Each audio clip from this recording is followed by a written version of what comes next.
Mic check, shake my hand. Looks like we got audio. Ladies and gentlemen, good morning. 14 October, Thursday. Finally got a clear day of no load shedding. I hope to God, that the recording goes well. My first war room was messed up due to sound problems, right? So that's been interesting. Right, guys, good evening. Just a couple of things before we get started. I just want to be very clear. All right, I'm going to have a look at some of the charts I did in the first war room, not today, maybe in the last version of the war rooms, just to see if I can find more things on the indices side.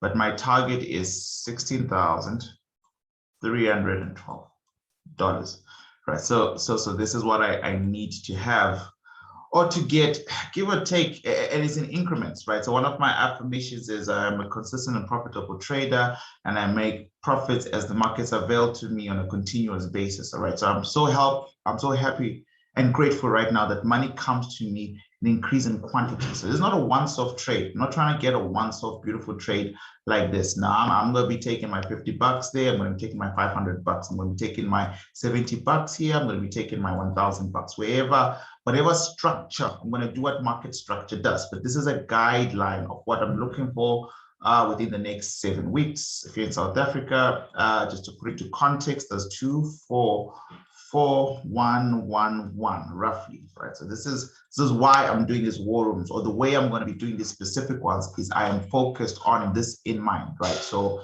by 15 December, right? It's a hit or miss target. It'll be nice to completely hit the target, but wow, what if we make 12,000? Happy. I just need to make sure that my cash reserves for December have nothing to do with my current investments. I don't want to jeopardize any investments. I want to generate my own money for this coming festive season. What if we make 17? Even better, all right? This is the current target of what I'm looking at, right? So please just be mindful of that. So in last night's class, I did what I think was a very good class on risk management. That video is going to drop today on the 14th of October. Straight after this one, I'm going to upload it, right? So generally speaking, we never really upload our full classes on YouTube. I've already uploaded one. It was around Bitcoin, multi-dollar cost average into Bitcoin, how to really maximize your stake, etc. This is going to be the second full class I'm putting up on our YouTube channel from our private members. Please take it seriously, because again, if someone shows up, if you've been following 365 and you've been following our war rooms, and you know that generally speaking, we have an 80 to 85 to sometimes 92% win rate, right? So in terms of direction, this is the type of market accuracy you're looking at, right? And honestly speaking, if you don't know that, and if you think I'm making it up, just stick around long enough. I'm done doing the pulpit monkey and dancing for people to prove, right? Just stick around long enough and see for yourself. Our Telegram group is public and free, right? I don't charge people for signals, blah, blah, blah. So you can go through that whole chat history and see my previous trade calls. I can tell you right now, I've got a 96% win rate on investment calls alone outside of trading, right? So that's even, long story short, when I show up and I say my target is $16,312, do not forget, this has nothing to do with you. This is my target. Number one, my target is going to be linked to my accounts, and my accounts are going to be linked to my capital. This will affect how I trade. You are going to want to follow these war rooms carefully, follow the war rooms that are going to drop on the YouTube channel. If you purchase the remote course, you're going to get the direct plays, entry points, stop loss, take profit. I'll explain all of that, how I'm going to do it. But it's all going to be based on your capital. Let's say we hit the target. I'm not saying, I don't know, but let's say we do hit the target. I might get this. You might get this, $600.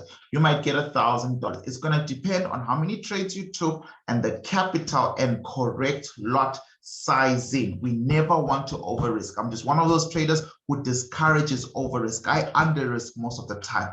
I am big believer in slow growth is 10 times better than continuously blowing accounts, right? So you are not going to be trying to mimic, those of you who want, it's up to you. You're not going to be trying to mimic my lot sizing. My lot sizing will be based on 5% risk of my accounts. I'm going to be doing this challenge on 3 specific FX accounts. A very small account in rands, right? Very small account, literally with the value of about $100, $100 and something dollars, give or take. A slightly bigger account, all right, currently sitting at about 6,000 US dollars, give or take. I might switch over to my 24,000 US dollar account. This is where we left season 1 of how to 5x, 2x your trading account, right? If you haven't watched me trade live and you haven't seen me do this, grow these accounts, I suggest you watch that video. So right click it right now, but there is a video, literally how to 5x, not even a video, it's a series where I recorded every single live account and I grew my account up to about 24,000 bucks. And then we kind of like stopped there, right? So I'm going to put it up here on the link, the how to 5x, how to 2x your account, and it's worth watching. It's really worth watching to study how I think through price, risk, and trading for excessive growth, right? And then also, this is not yet a guarantee, but I've got about a smaller account. Remember, we've been trying to back text risk, then I ran out of time. So I've got about $130 to $135 on derivatives. So I might actually use that, right? So I'm going to be breaking my trading, right? My trading amongst 2 to 3 accounts, fundamentally with the goal of raising this amount. Why? Because some trades I'm going to want to swing long term. Right, it's a 7-week target, right? Up until the 15th December, it's technically like 8 weeks, right? But by week 7, week 6, we want to see how close we are. Right, so I might want to use my slightly bigger accounts to swing, my slightly smaller accounts to intraday trade, and my VIX account to cover me when something goes wrong this side, or when something goes wrong this side in VIX, because for me right now, VIX is still, technically speaking, you know, unknown land. I'm still doing some back tests. We already figured out how derivatives works, how manipulation works. Once again, if you want to see me and my little brother, 19-year-old, 365 senior or soon to be senior trader, break down VIX, V75 specifically step index, check out the video update, because I think that's going to be something exciting, right? So long story short, that's my target. And these war room trade ideas are geared towards that, right? So geared towards some festive season cash, and we'll see what to do. Obviously, I'm not going to blow this throughout December. I'm going to buy crypto. I'm going to do all sorts of things. But the long story is, if I give myself a target, it makes me much more regular in your faces, right? So we can keep monitoring trades and all that kind of stuff. Right. How will you get access to this stuff? Well, obviously the war rooms like this one. Today's war room, I'm going to be looking at a lot of currency pairs. All right. Some of them we'll discuss right now. So what I want to look at today in war room, there's going to be part 2. Part 1 was uploaded, but it's a very short one. It's part 2 of my war rooms. I'm going to be looking at AUDCAD. This might take long to write them out, but AUDCAD, Swiss franc JPY again, Euro AUD, Euro JPY, AUD Swiss franc, CAD JPY, Euro pound, Euro USD, AUD USD, CAD Swiss franc, Euro CAD, AUD JPY, Euro Swiss franc. I feel like I've said that before. I don't know. AUDNZD, and finally EURNZD. Right? So those are going to be my main pairs: 3, 6, 9, 12, 15 FX pairs. We're going to look at those. In the next war room, we're going to do 3, 6, 8, 10, 12, the last 12, and then we're going to look at indices all over again, right? So I'm going to move it at that, right? The smaller account in rands, by the way, has a broker that has access to some stocks. So I'll see if I can start creating some stocks related context, but this is only after all my pending orders have been set and they've been forgotten and they're ready, right? So again, this is what I'm doing for the next, because I'm done. Corporate events are done. My Wealth in 3 years program is up and running. Our corporate clients, we've met our targets. It's time to pack up for the year.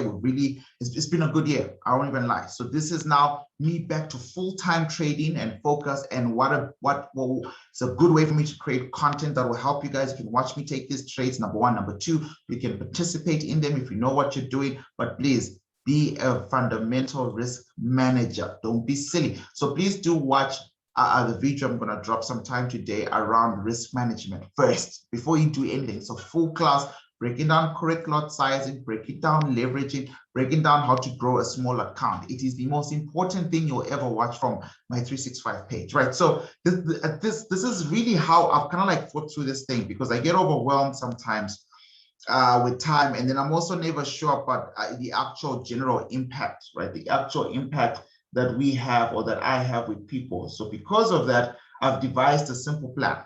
All my trade signals, I'll give them out in the war room. So it will always be the same stuff: market direction, where I think price is going to go, how I think price is going to maneuver in that particular way, etc., etc. And then what I'm going to do, sorry if I look distracted, is I'm just trying to pull something out so you can see it. What I'm going to do after that is obviously we're going to be meeting weekly for our usual our war rooms. There was conversation in the academy in one of my classes recently that I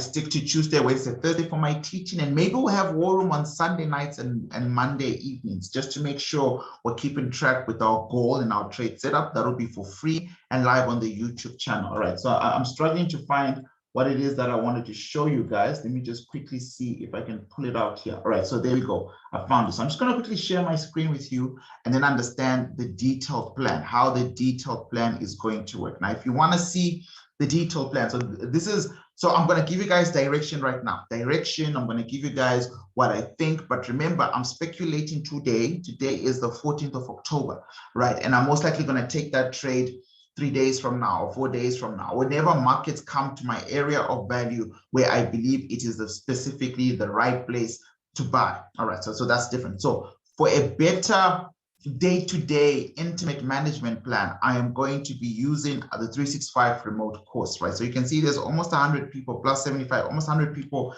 who are using our remote online course. And I'm gonna, just so that everyone is clear, I am going to be creating financial notes, FX financial notes, sometimes week to week. But I'm going to give the first one, which is going to cover all of these things sometime this week, probably by Friday. I'm going to dump it in. No, this is our resources folder. Sorry about that. I'm going to dump it in here, financial notes, right? So this is what I've done in the past. I throw in stocks financial notes when I used to do them for free for students, and you should expect something like this. So this is like a perfect example of one of the financial notes I did sometime this year, if I'm not mistaken. And this, every single trade in here, this one, I know the next one, the JPY, pound JPY, I lost $500 on that trade, so that didn't go well. Anything JPY on the previous financial note, those trades went against us, but I think about 70% of them or 80% of them actually went our way. But every single trade on this financial note here literally was a perfect hit. This was like the first one of the year, if I remember correctly. This takes a lot of time to compile.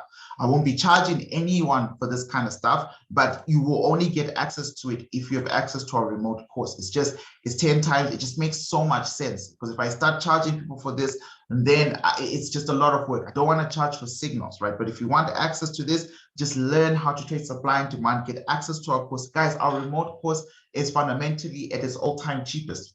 All right, it is literally all-time cheapest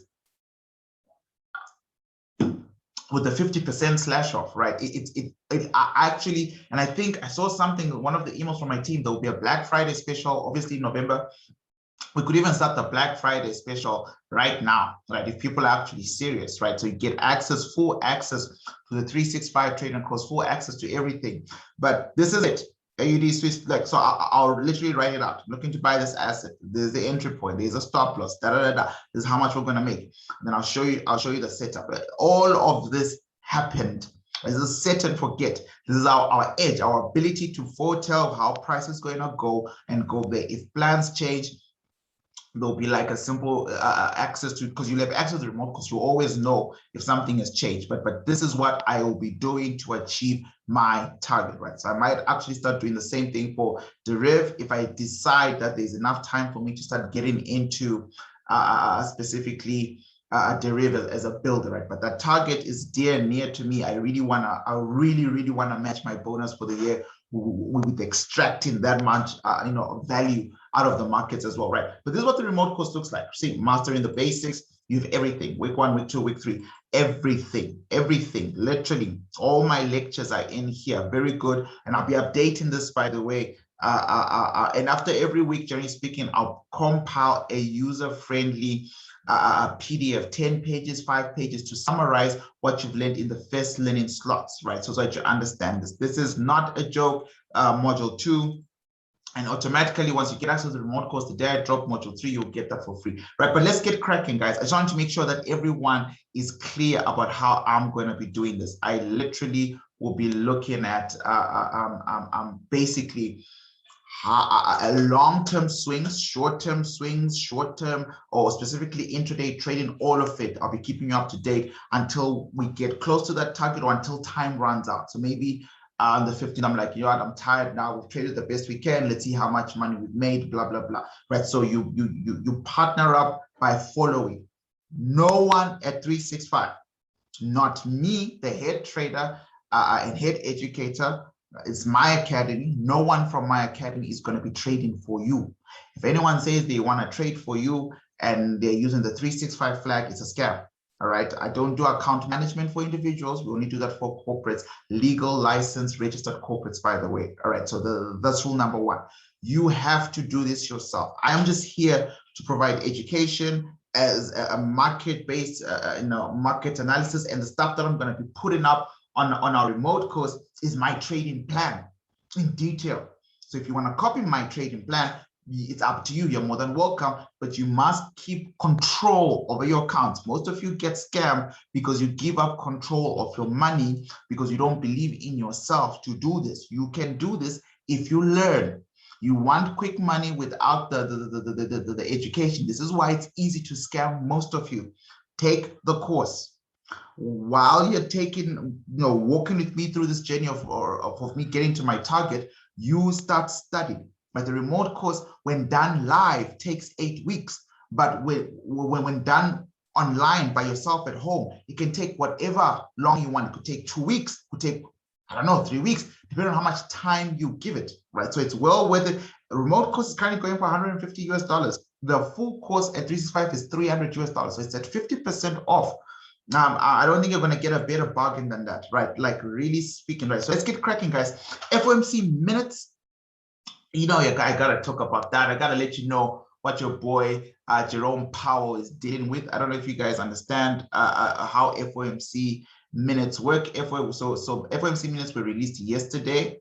I don't even know where to go. FOMC minutes were released yesterday. Let me just quickly drag this into screen 3. I just want to show you something and then make sure everyone can see it, because sometimes I just start talking and then you can't see what I'm sharing. Right, there we go. So let's go to Forex Factory real quick. FOMC minutes were released yesterday. Yesterday also at CPI. I dropped a short video on CPI when I was looking at it live. All right, so this was at FOMC minutes yesterday, 8 p.m. while I was in class. They were dropped, and I just want to quickly go through it literally in 2 minutes. Right, there's not much here in the FOMC take or in the FOMC minutes or really, and I'm hoping you can see the PDF that I downloaded, right? So these are minutes from September. So this is part of their meeting in September. They always release the minutes the following month. It's just how they work. So this was 21st to 22nd of September. Mr. Powell was present. Most of them were present.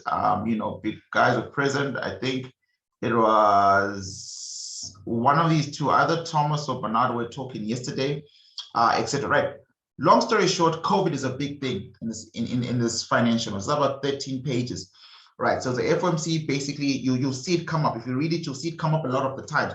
Look, and most of it is actually interesting and quite encouraging, because I just got the sense that, look, man, at the end of the day, we are hawkish. So remember, I've taught you guys these terms on the channel: hawkish, dovish. Hawkish would mean the dollar is going to be strong. It's going to be strong one way or another. We're going to increase interest rates, or we're going to taper.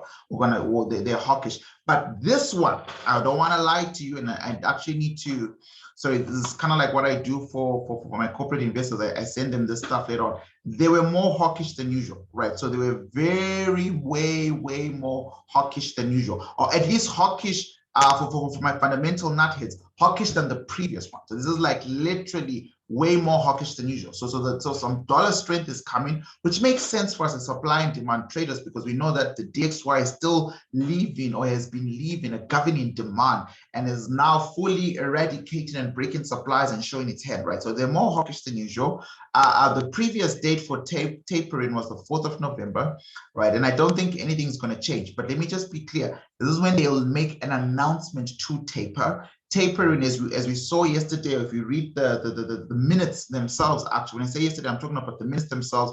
They were speaking about okay, they'll start the reducing. There we go. So by mid, mid-November up until mid 2022. So that hasn't changed yet. We'll see what Jerome says on the 4th of November. But in generally speaking, we're looking at a 7-month taper. I do think because of a poor jobs report last week Friday, tapering might actually be pushed to maybe a 12-month taper. We shall see, right? But most of it is they're going to start reducing, their net purchases from 120 billion. We're going to start to see a reduction maybe to 120, to 100, to 80, etc., etc.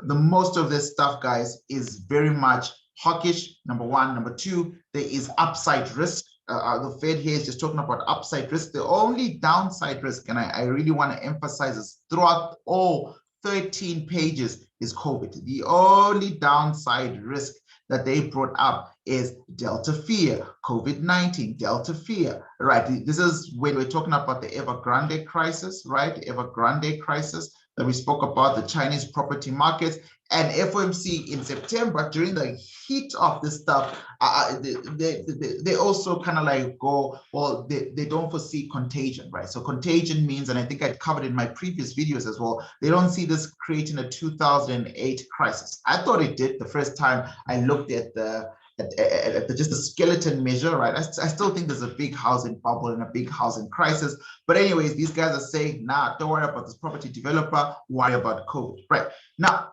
here's my take. If you look at the numbers right now to date around COVID in the United States, COVID is dropping, right? So one would argue then that if FOMC is so hawkish, very keen to taper, blah, blah, blah, and the only downside that they keep bringing up here is COVID-19 cases, the only downside. As COVID keeps going down in September, October, November, all right, it means there's nothing stopping this plan. Because the only thing that they blame supply chain risk, an inflation stall that won't really be stagflation and all those kind of things, is the fact that they really were worried about Delta picking up. Bearing in mind that United States is about to get, you've seen in the movies, if you're not in the United States, that every time in Christmas in those movies it's snowing, right? So they're about to get into their winter. And so if Delta and COVID does spike up, then sure, all these fears in here, might have, much more, concrete bearing. But right now, nothing too crazy, right? So I think they will taper, all right? I think the taper will have a 4-week schedule to begin. So probably mid-November, anywhere between mid-November to mid-December. Watch out for that, right? Big reports, guys, I think we're done. I mean, I know we've got PPI and that's important, but I really think in terms of inflation and all those big type of things, the Fed really was focused on NFP last week Friday and CPI yesterday, right? So now that that's all out of the way, bearing in mind, I have a big target. You see, this is the thing about me. I prime my brain. I don't have time to tell myself I can't do this. I will do it. And if I don't do it, I'll do my level base. I am priming my brain. I write this number down everywhere. It's on my notice board. It's literally in front of me. I haven't started taking a single trade. I am in EURUSD yesterday that I gave you guys. It won't be part of this. It's a very small minimum trade. Nothing too crazy. It's one of the trades I spoke about that I said manage well in the public Telegram group. And I'm pretty sure I'll hit take profit this afternoon when New York session starts. People like traders like to make up things. They like to act like they're in these trades, blah, blah, blah, blah, blah, blah, blah. So let me just quickly share my screen. But it's really the profits of this trade are minimal. I want to sell euro. I am a euro bear. My governor is selling. This is just a short-term intraday squeeze that I gave yesterday, right? So this is a live account. The joys of working home. You can hear my babies awake, right? And I'm probably going to take profit somewhere up there. I took this trade just to teach, because I was teaching on risk management. Yesterday, I was literally teaching on risk management as part of the course, not just like a random lecture, as part of the course. I'm risking about $12 to make about $100, right? That's 1:10. So I was teaching people, how do you get good risk reward ratio? Because it's not about winning all your trades all the time. It's making sure that all your trades are quality trades. If I can risk anywhere between $10 to $12 to make $100, I would hire me as a fund manager. All right. So anyways, long story short, so that's going, nice and slow, 0.10, small lot size. Like I said, I'm really into selling this thing. Right. So let's get cracking, guys. We've got a couple of things to look at, a couple of charts to look at. And then we go. We also spoke about this chart last night, right? And if you're in last night's class and you're watching this video, comment down below and let me know. Remember, we discussed the dangers of trying to sell here. All right, look at the daily time frame, right? One would assume it's a very powerful supply, right? The problem is the accumulation process triggers glass effect, number one. Number two, smart money creates a demand just outside the supply. Number three, it's not as low. It's actually a low place to sell. So it's not a high supply, right? So all those things matter when you're looking at your areas of value that matter. So we did do a drill last night when we're calculating leverage, pips, risk, blah, blah, blah. And we also then found a safer place to sell, a safer place to wait, right? But the first thing on our list to look at, what is this? This is my remote course. I can close this now, guys. Don't sleep on this. Get on. It's not just the remote course. You know, there are two big programs happening right now. If you're not really into trading and you're into investing, join the Wealthy in 3 Years program. The Wealthy in 3 Years program works almost exactly the same. Right, I'll email you once a month minimum. You can get, I've already sent them another email this morning, by the way. If you're in the Wealthy in 3 Years program, please check your emails. I've already sent you your second email in October, a video, a long-term book, which I think is fundamentally so important, and just like how to start dollar cost averaging from the stuff that I sent you guys. But the Wealthy in 3 Years program is 10 times easy. You do nothing. I do all the thinking for you, and you just get this. So every month, I'll let you know where I'm pushing money, what investments I'm doing. Again, no one at 365 is going to invest for you. No one at 365 wants to pool funds. We don't want your money. This is how you get scammed. I will just give you the plan for myself and my corporate clients, right? So I'll tell them, listen, guys, I'm adding on my portfolio of getting dividend stocks. This is old, by the way. So don't try and write this down in a rush, because remember, investing matters on getting the right price for the asset. Buy low, sell high. So this was, you can go through these though. You can go through these and say, Leroy wants to ask people to buy Escon Mobile at 44 bucks. Where is it now? Right. So these were the last time. So you always get something that looks like this from. This is what the Wealthy in 3 Years program looks like. We started year one right now in October. So if you want to join, you're right on time, right? It's an annual subscription. It's literally $10 per month. It's ridiculous, right? So I look at global stocks, local stocks, and I've added crypto, right? So the first one was must have high inflation stocks, and also must have crypto coins, right? The ones that will always, you know, do well, right? So this is all you get, generally speaking, and then some follow-up stuff, right? So I'm just gonna close this so I don't get too distracted. In terms of what's going to happen this week, there isn't much. Like I said, there's PPI, retail sales, but after this, I mean, in terms of inflationary data, we solid. And then next week in October, we might get some FOMC stuff. You know, CPI for the pound, CPI for NZD, not much for the dollar, treasury currency report. A lot of traders don't really follow this. I suspect they don't understand it. And then we're going to finally get to November, where we've got our FOMC meeting. Surely we have an FOMC meeting on the 4th of November. We're still in October. And then obviously another NFP, yada, yada, yada, yada. So right now is a good time to start to perfectly plan long-term trades. And the first thing on my list here is AUD, right? So just to save time and just to kind of like put all these currencies in alignment, let's look at the top indexes first in isolation. And remember, if I feel like I've gone on for too long and I'm going to lose you, because I know you guys do believe some of my videos can become too long. The problem is I'm building something, right? So it's up to you. I do hope that you stay through it. I do hope you like and share, but really like and comment and talk to me. It helps the algorithm, but it also lets me know that what I'm doing is adding value, so I keep doing it, right? Remember, the opposite of this is I just keep trading quietly by myself, but when has that ever helped anyone, right? So I just want to quickly glance through our top main currency indexes. And I've got a great lecture, public lecture, and it's also in the remote course about market correlations and how you use these currency indexes, right? So the first thing is the dollar. We always talk DXY. So we want to map out in general where these currencies are in relation to each other, right? So there goes our dollar, and I don't want to waste any much time, but CPI was positive, markets rallied into a supply, markets fell, retail traders holding USD, XX buys lost money, even though they thought they understood the fundamentals. That's how the game is played, right? So if markets want to buy something, they'll create market conditions to sell it. If they want to sell something, they'll create market conditions to buy it. Two NFPs that have been red traps, just clean traps. It's just been interesting to watch, but also fundamentally predictable, right? So we've got DXY leaving a supply, bearish engulfing pattern formed right there, really staking its claim. As a similar situation here where this supply was tried and tested several times. I drew it back on yesterday because obviously I had class last night and I was doing some teaching, but all these supplies no longer exist, so they're not needed on my chart. All these supplies are broken. If these supplies are broken, what are we starting to see? We're starting to see some consistency in upward momentum. Dollar is getting strong. Now, let me show you a trick, something that I hardly ever do in these public videos. I'm going to draw, can I do it? Right, so let's say that was a demand. Is a demand, right? And it's like a trend line. Let's say it's a trend line, then there's another trend line here.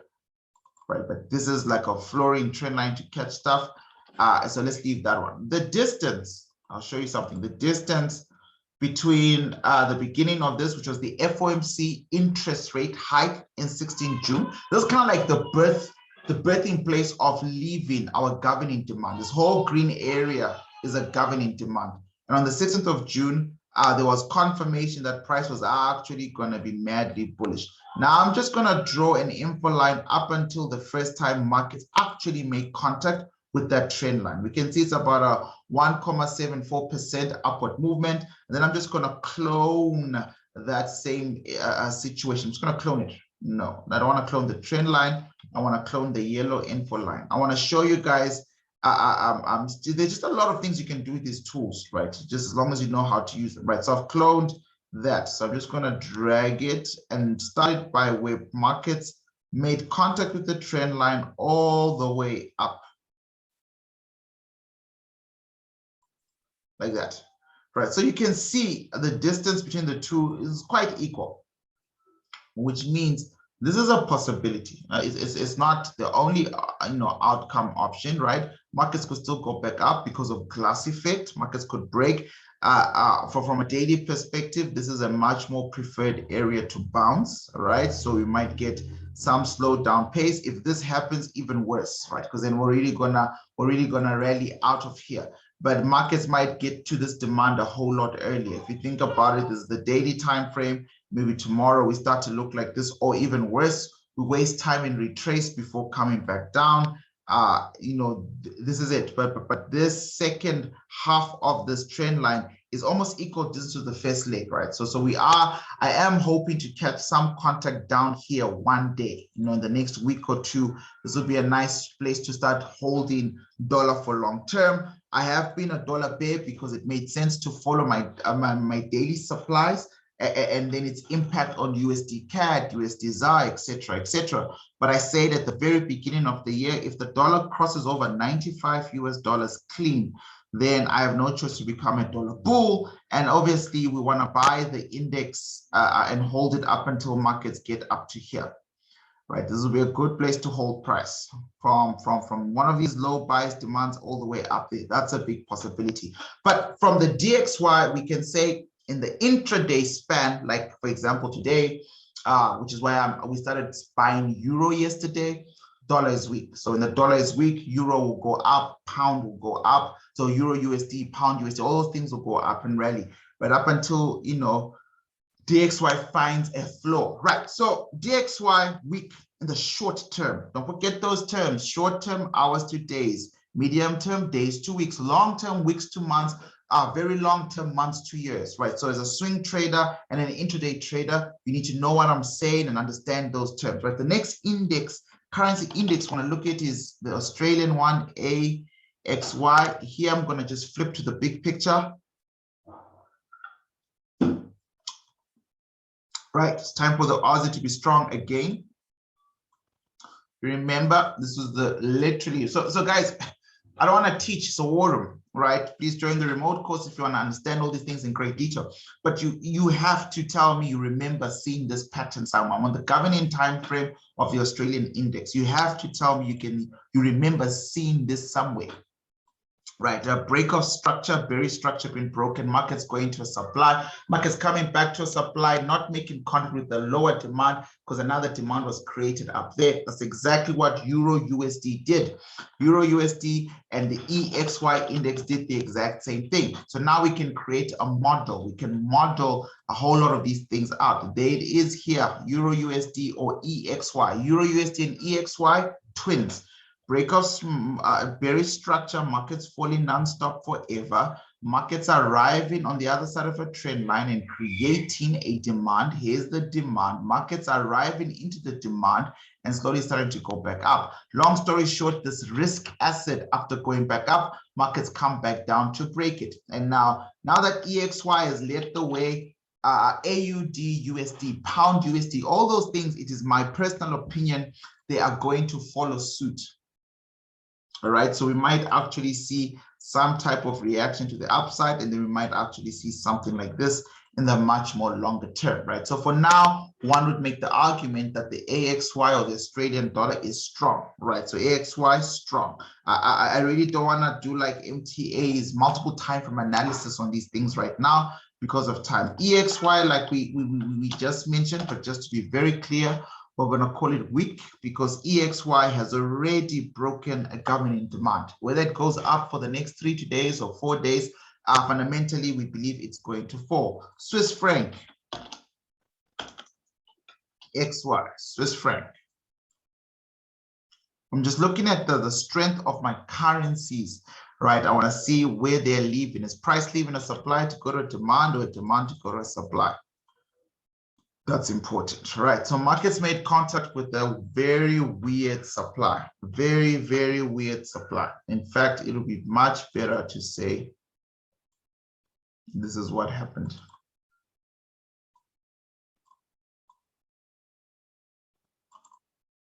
Something like that. It'll be so much better.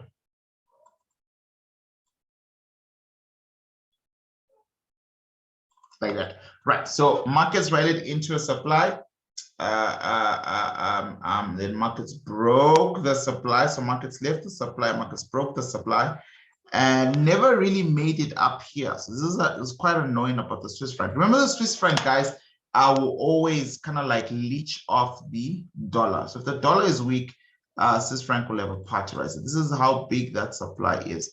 So one would argue that there is no supply here. It was broken sometime in Feb, right? But I do know psychologically there was some selling right there because markets did fall, right? But long story short, this looks like an upward, profile asset where price wants to go up. So I'm just going to write XY purely because they removed the last immediate supply.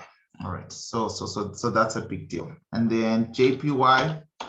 I'm pretty sure we're going to notice that most of our pairs with the Japanese index on them are slowly but surely coming to an end, right? So they are arriving at supplies, and we need to look at that. But in terms of the Japanese index as a currency, it literally fell with the Trump administration, the Trump supply. This was priced there and then went up again during the Biden campaign, blah blah blah. And I like to compare the Japanese index, JPY, with DXY, because fundamentally, JPY and DXY act as safe havens, but investors normally choose which vehicle they want to go with. Markets have gone inside quite deeply into a demand. Yeah, definitely gone into a demand right there, right? And it would be nice, I think, if markets could go lower.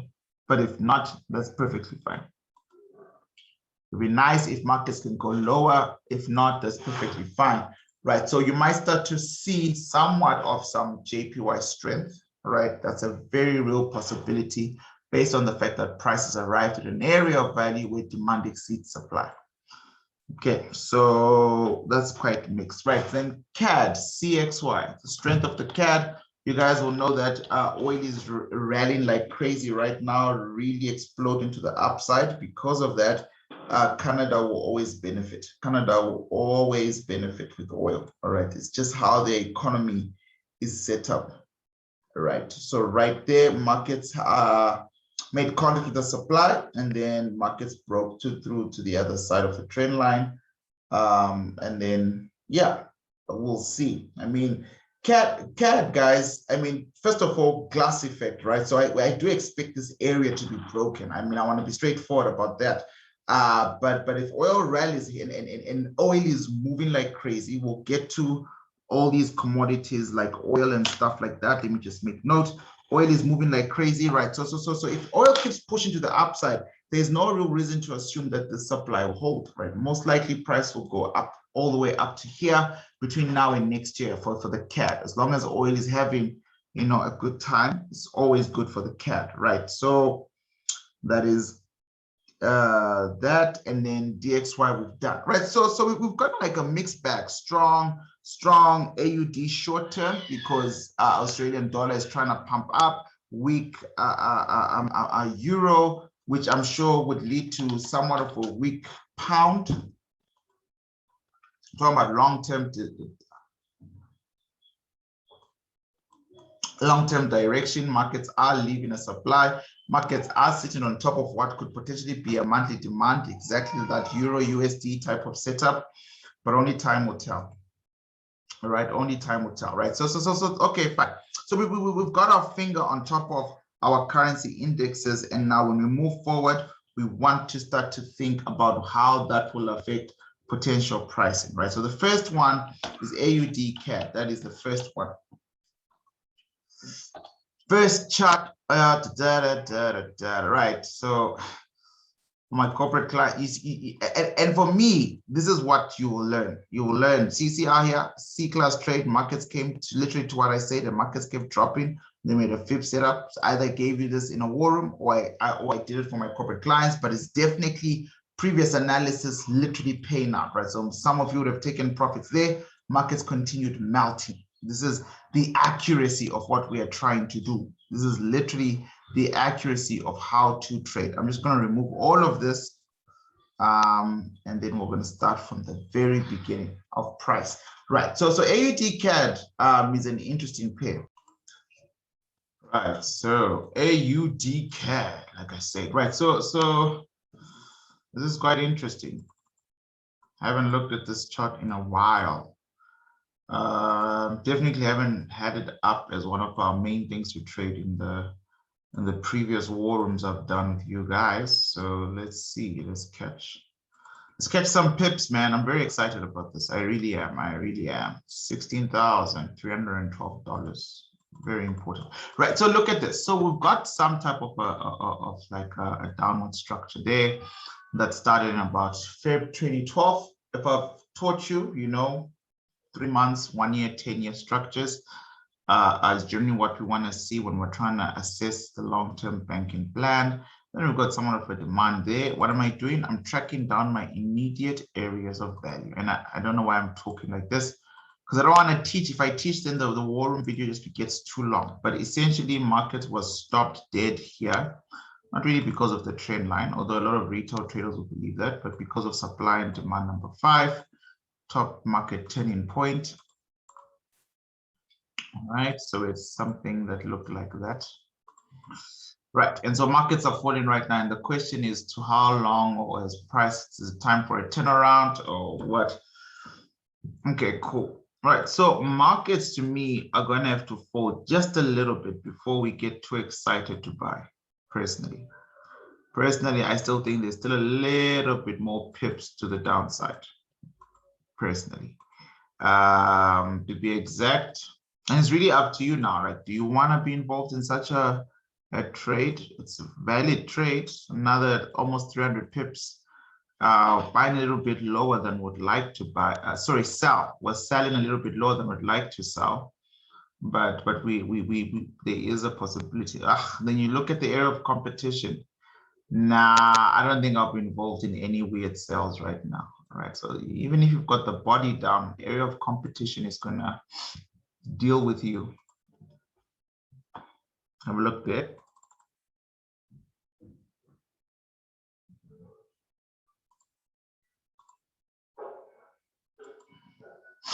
It's the only place where price can actually turn around, it seems.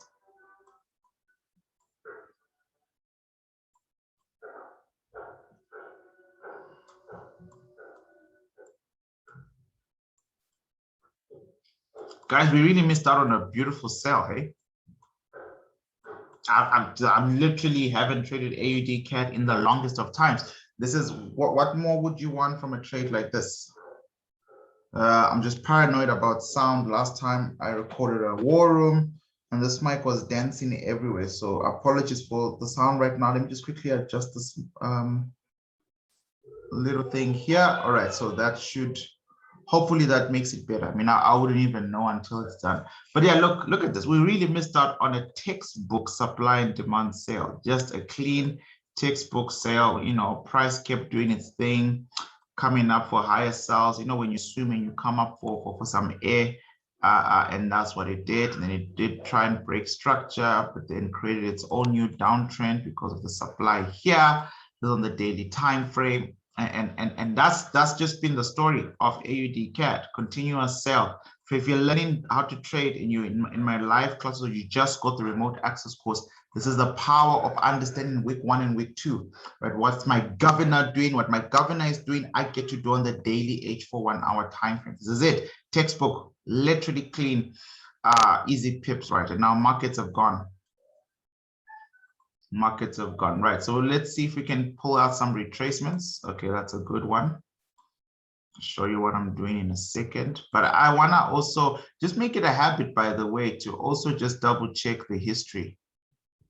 Right, so when I say the history, you know, yes, there's a golden ratio retracement here in front of us. Yes, it looks very attractive. Yes, it's also fresh. Yes, yes, yes to all those things. But historically, has price actually respected these things, you know, historically? That's a good question. Look at this: swing high, swing low, swing high, swing low. Between here and there, look where markets came back. You guys see it? Because I can show you right now. There, right? Anti-fib, swing high, swing low. There. So that's building confidence that, all right, fine. If I use this tool right now on this particular chart, I know for a fact that they have used the tool before, or not used the tool, but markets have retraced in that particular manner before. You can find another one: swing high, swing low, anti-fib. I don't think this is the golden ratio, but I will guarantee it's a PCP. Very close, right? Took the 50%, hovered right above, because my PCP was by just making contact with that golden ratio, right? So I'm happy with that fib. So we got a signal, right? So if price doesn't get to a demand first, guys, understand this. And I was teaching this yesterday. You have to understand that when we use these PCPs, we also have to think rationally. We have to think in line of who is in control. I will sell here on the basis that I am selling here because markets have not yet arrived at a place where the person in control has changed. As long as sellers are in control, I'm happy to try my best here. All right, I'm happy to try my best here. So I'm going to write sell. Then I'm going to come and correct all these things in the final PDF that I'm going to upload on the remote course. So if you want the signals, you just have all my notes in there. All my notes in there. I got the funniest, not funny. It's funny, but it's not funny. Like, it's not funny, but it's funny, but it's not funny. And maybe I need to work on my communications. It's about 86 pips. Area of value is 86 pips. So just to give you an idea, if you're at $100 US and you're going at 0.01, what are you risking? About $8, 0.01. Oh, yeah, about $8, $8.60 at 86 pips. If you got $1,000 US and you're taking my discretion of 5% risk on $1,000 US, this trade is going to cost you 86 bucks. If you've got $200 US and you want to take this trade, then you are risking about $17 out of the 200, and it goes on and on and on and on and on. Right? So be careful. But I'll repeat what I've just said. I only take the sale if demand down here is not yet in control. If price first comes down to my demand, I'm going to either reduce risks or simply get out. But if markets, before making it to the demand, do this, then yes, I'll write it. I'll write this thing, and I'll write it until, let's actually have a look at the daily demands, because we haven't seen those yet. We know that markets is dancing on a couple of them right now. Something like this. Something like this. Eureka, right? So 86 pips risk, it better be 1624, at least 200 and something pips. So its risk to reward ratio is healthy. We want a healthy risk reward ratio. Otherwise, it's just not worth taking, you know. 265, fantastic, fantastic, right? So that makes me very happy. So if I lose money here, I lose knowing that at least it was worth the risk. So my stop loss somewhere there, and that goes all the way to there, something like that. Just literally shy of 1:3, right? But I'll take it. I'll definitely take it. Stop loss might need a little bit of room to breathe though, because remember, there is a supply right above. Don't forget that there's a supply right above.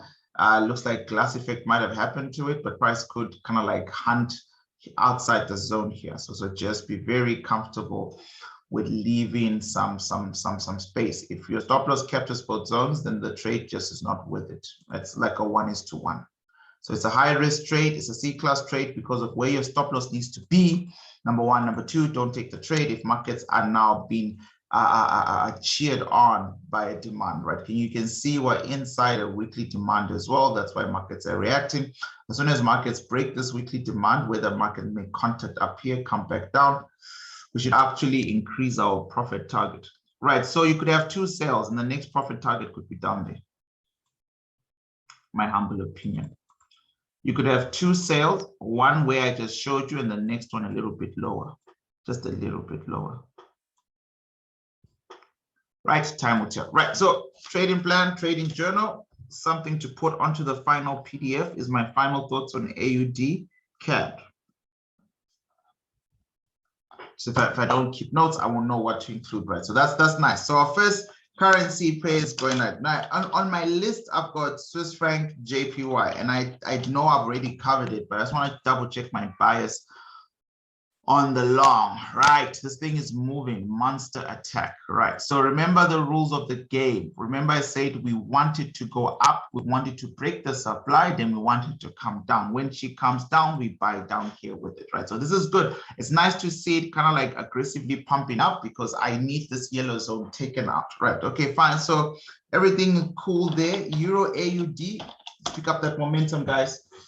Pick up that momentum. Sharp follow on Euro USD on my live account as we speak. Right, another clean signal that I gave a while back. Area number 2, stop loss hunt, but we survived it. Why survived it? This is area number 2, and then with this little small minutes there. But this, I think these black zones, I know I give them in the senior traders room. So I don't know what we spoke about in the war room around these black zones, but I know this one we definitely spoke about in a previous war room when I did Euro pairs only, right? And our profit target was somewhere here because I'm not in it anymore. But yeah, holding always pays, right? Look, markets are still bleeding, but let's reset. Let's start from the top.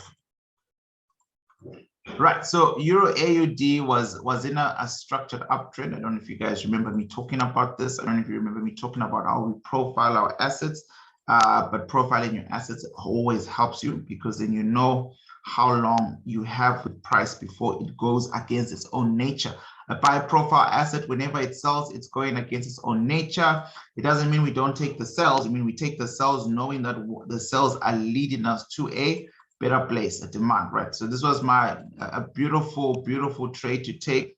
Also, one of the best trades to actually do multiple time frame analysis. In fact, on tonight's class, Thursday, I'm going to make a special note here. I'm going to do MTA on Euro AUD because I really want you guys to see this is probably the best sniper sell I've taken in my trading career. Euro AUD last year, this trade here, the precision to take and write this was immaculate from a monthly perspective all the way to the daily H4 time frame. Now, if markets break outside of this trend line, you know, that's going to change a lot. It's going to be like very spooky. It's going to change the game. I can guarantee you that if markets break, and you know what break is, markets have to break the trend line, number one. Number two, they need to close outside the trend line, right? So it's not enough just to break like this with the wick. You must break and then close and open on the other side. And then you're like, oh, okay, cool. But even then, markets still fake up, right? So markets eventually hit a major turning point. Supply created many other supplies on their way down. Right, so from a governing perspective, it's supply upon supply. We are not so sure if that's the demand right now where price is. It is. All right, so markets have finally made contact with some type of a demand.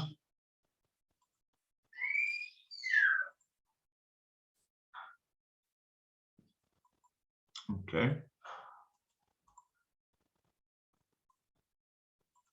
Right, and it is on top of a trend line, you know, and sometimes in the past, historically, we would pass the trend line and then we're already up, right? So one would argue that the EURJPY profile asset, this is a possibility, time to go back up, right? And we can kind of like maintain that logic, but remember, don't forget, we looked at our EXY index.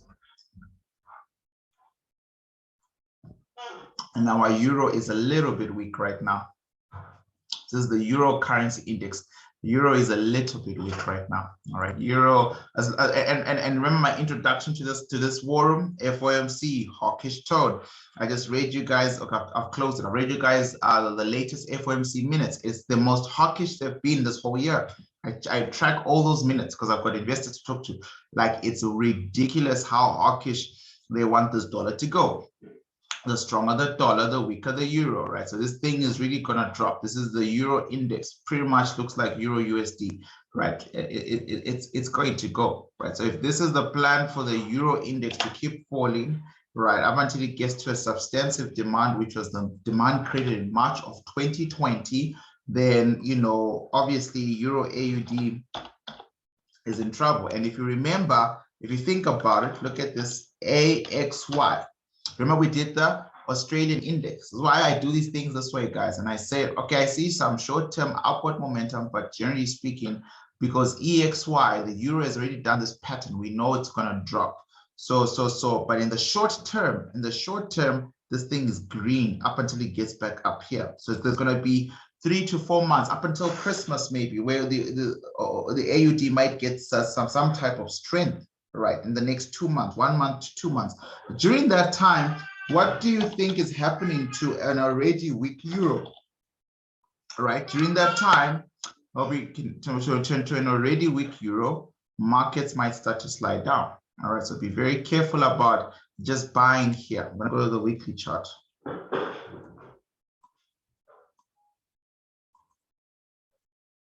Weekly chart is a little bit choppy, so I just want to clear some stuff out here. Right, so why would you create the momentum buying, PCP, momentum buying, PCP, right? So 2 PCPs and a value-based demand. Very interesting, right? So if I was to start to narrow this down, I'm not going to do it the way I'll do it in class just to save time, right? I'll just start to narrow down my areas of value. I know there's a valid imbalance in markets took off, but that's not even the problem. In the weekly time frame, there's also a second demand, which is hella big.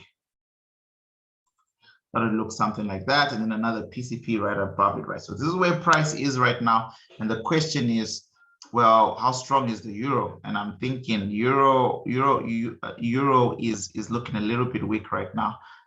There is some slight reaction to this demand. As you can see, markets are giving out a slightly longer wick than usual, which is always a reference to markets hit a demand on a smaller time frame. But in general, you know, I have no confidence. I don't know what to do. I don't know whether I should just quickly take the buy, short-term buy, long-term buy, or just wait for price to show its true colors, right? So on the daily time frame, there's really not much holding price. I mean, there is an old memory, right? It's all the way there. But if you see this blue line being breached, right, which would make a lot of sense, then the next true buying place is somewhere here.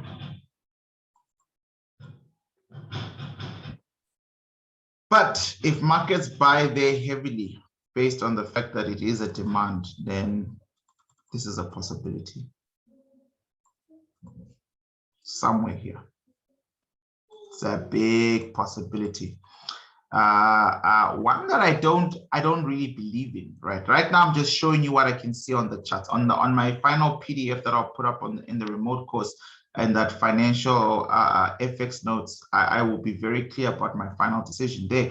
But right now, you know, there's a play for this. It's clear as day. There is definitely a play for this. Somebody wants this to happen in the markets, which is about 500 pips.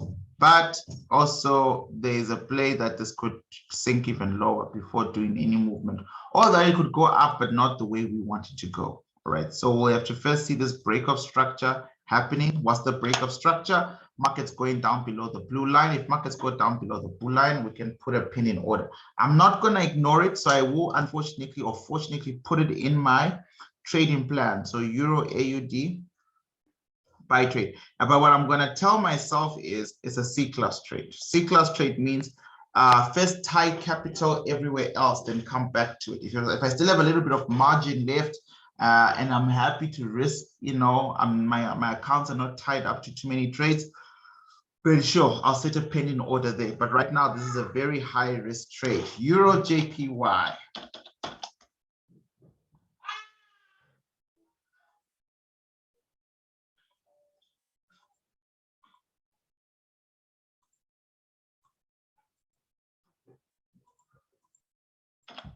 Clear this stuff, clear all this stuff.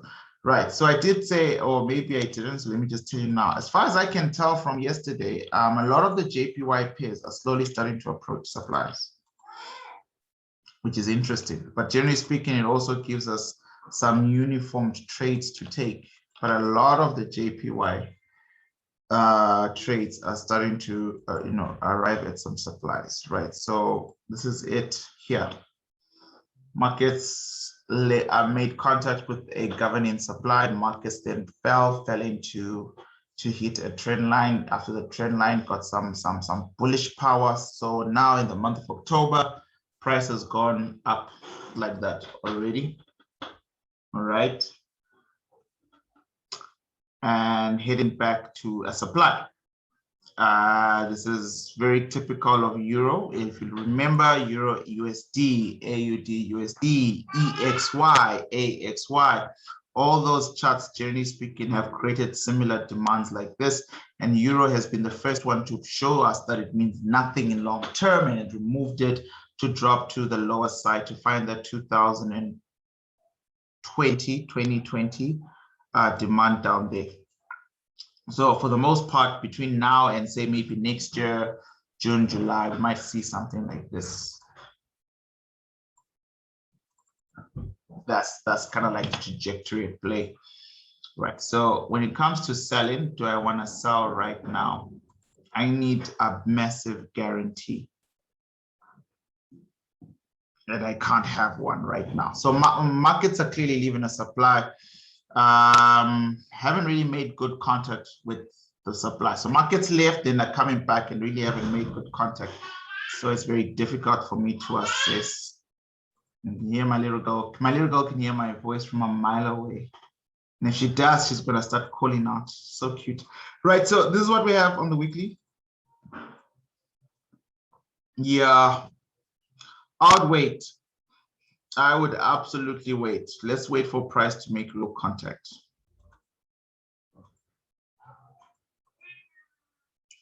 And then in the event that markets leave us behind because they're already starting to sell, that's fine. But let's wait for price to make real contact. Let's not create problems. All right. Yeah. I would first wait to sell. I wouldn't rush to sell right now. I would wait for price to actually get inside a proper supply. The daily time frame, we have something very similar.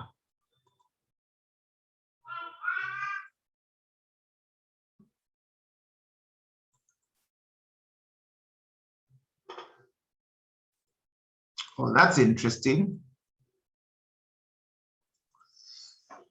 Sell is happening now, though. I just don't know. There's a sell happening right now, but I would very much prefer for markets to get, well acquainted with the governing supply. There is a sell happening right now. A retracement is over and there's a sell happening. This could potentially be the last time markets come back up, or if they do come back up, this is the last time markets will kind of like hover here. This is happening right now. So I might just go to H4. I might use a smaller account for this.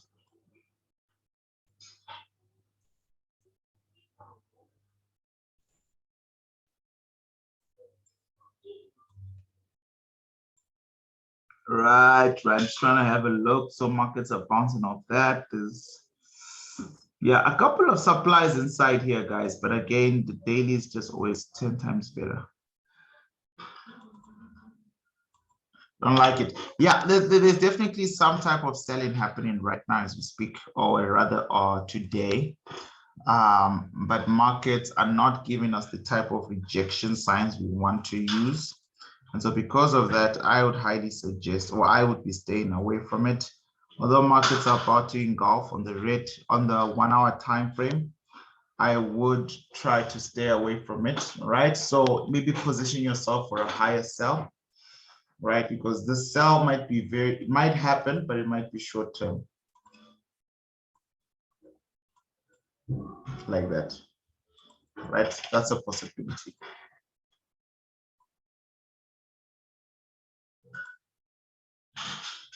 I don't know, guys. I don't wanna rush price and take trades in here, right? So this beautiful imbalance market consolidation perfectly. There is an argument for a valid supply, but is it the highest supply? Is it the highest supply? I'm going to highlight EURJPY. My final decision will be in the PDF. Right now, I'm not even going to put it inside my trading journal, but it means that if I take too long to upload this thing, and I'll probably upload it in the next 48 hours. It means if this was a selling position, we would have missed it, right? So if you watch this video today, you get the chance to make up your own mind, right? But by the end of the day, this could be a shooting star and price is already pushing down, right, on the daily time frame. But daily time frame has made contact with the valid supply. So once again, on a smaller account, I'd be happy to take that risk. On a smaller account, I would be absolutely happy to take that risk, and just to see what happens, just to actually see. There we go. I'm sorry while I do this, I just want to forget. So I want to see what it looks like on another broker, on a live accounts broker. Play daily and then put my 365 stuff. Right, so I apologize, guys. I really do. I know I got you on the other side. You're waiting. Yeah, I would sell. I would sell if I didn't care. It's about 95 pips. This area of value is about 95 pips. And then there's another supply right above. So that's something to be very, very worried about as usual, right? But if I was to extend my Fibonacci, that's it. There's nowhere else you'd want price, all right? There's nowhere else you'd want price. It's the exact same Fibonacci I drew right here, by the way. I just wanted to see what it would look like there. I mean, when you see it from your live account, sometimes you get to understand why, right? But markets did bridge 0.10, the golden ratio, like I said earlier on, like the way I just drew it now. So if I took this to the lowest point, it would look something like that. So markets have bridged this to go up. Right, so it's up to you, dealer's choice, but EURJPY, if I was, yeah, I'll make a final decision. So what I'll do is maybe see this if you want it, and then if you don't want it, then simply just wait for a better sell setup. Sorry about the noise. Simply wait for a better sell setup, and then that would actually help a lot. So it's one of those high risk trades that you probably don't want to be involved in, generally speaking, right? But yeah, I've just taken a trade. You heard that cool sound. Right. So we'll see. We'll see. I went very small lot size, and it's on the basic module 1, module 3 backtest account that I'm using right now. So it's nothing too crazy. Area of value, like I said, roughly about 100 pips, 90 something pips. But for now, nothing for our target trade. So let's move on. AUD Swiss franc.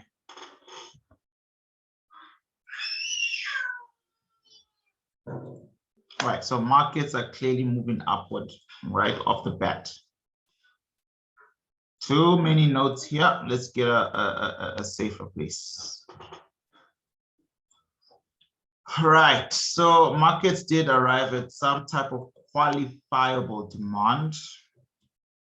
Literally, all this stuff should remind you of risky assets. Should always look alike. Risk sensitive assets, EURUSD, pound USD, the AUDs, the NZDs, they should all look similar. And when they look similar, you get good trade ideas that you can apply. So when I see something as simple as this, right, 2012, just like the previous one was a 2012 drop, and that structure has now been removed, and markets are sitting pretty on a demand. The question is how far or how high up will price go? And if I was to draw that as accurately as possible, to look something like this, let's see in pips.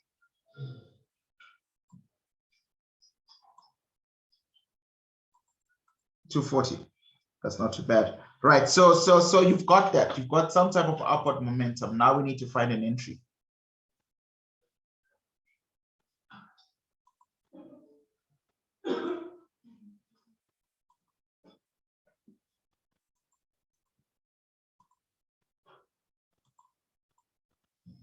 Right. So we need to wait for break of market structure to take place. And when it does, we have to choose. Here, the choice is going to be tricky. There's going to be this and then that because of that, or that because it's lower. Okay. Those are the real two main first places of contact. And I don't know if our averaging candles will help us. Wow. It doesn't care. Right, and that's good news because you always want to find the lowest time. For buys, you always want to find the lowest buy low. So it seems to me that it will be far much more better waiting to buy up down there to go up. No, but this is such an ugly area.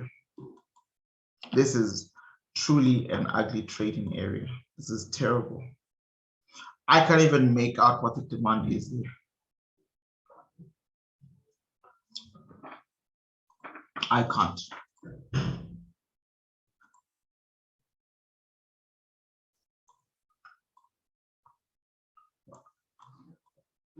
In general, when price creates a demand, it fills those orders. Creates a new demand, it fills those orders. Creates a demand, fills those orders. Creates a demand, fills those orders, right? So there is a case to be made for another filling, but there's also this, and this one has now been filled. This has been filled and burnt at the same time as sellers are clearly still trying to come down.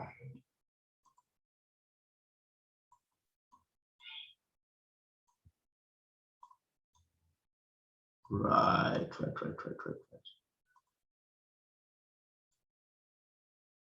No, I don't want the fib, man. Woo. There we go. This is taking up so much time, but it's important I do this properly. Thank you for watching. Thank you for watching. Thank you for watching. I know it's taking up some of your time too, but yeah, it's important we nail this properly. Right, so that's kind of like a high risk setup based on how choppy price was. All right, that's a very good high risk setup. Let's figure out the risk to reward ratio. So markets have already once upon a time historically used a golden ratio. Now they're coming back down, consolidating on 0.38 as a PCP. So there could be more downward movement. I would not be surprised. Not taking this trade, too choppy. Moving on. Sorry guys, can't do it. CADJPY. Monster buy trade. Let's see if we can do it again. This was a very good thing to buy and hold. Beautiful. gloss effect. 1, 2, and then price came back now, very, very bullishly strong. Why? CAD is strong because, don't forget, oil. CAD is strong because of oil. So if oil keeps going up, CAD is going to go up with it. Right, so is it time to sell? I would not want to sell against a raging. No. It's really not time to sell. I don't trust the sell. Come on, trade view. Come on. Oops.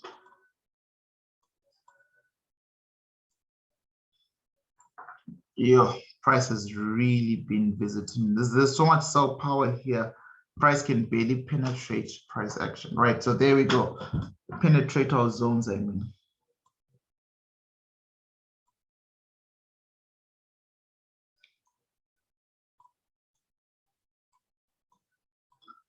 Two, three.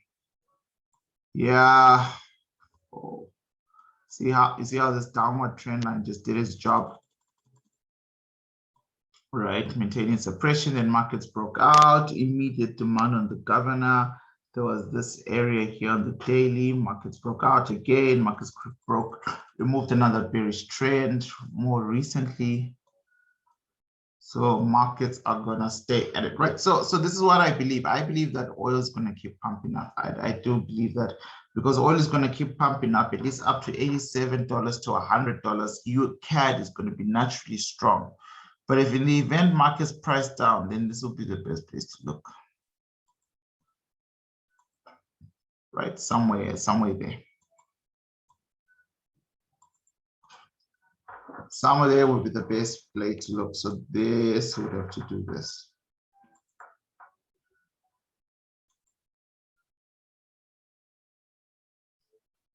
I don't know, guys. I don't know. Let's see. I was just thinking about, is it really worth the risk? But then let's see. You know, sometimes your areas of value will shock you. They'll look so big in pips, then they're actually not. But this is 176 pips. This is quite big. Very big. Why am I covering both zones? Because markets like to buy low, and if you're going to enter, you don't want to enter halfway. 176. I'm just trying to see.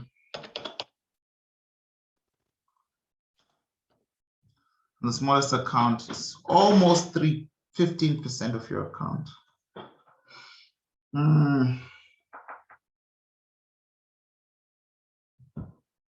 CADJPY. I'm going to write it down in the channel.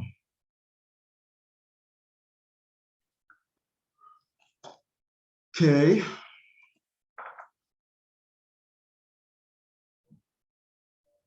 Euro pound.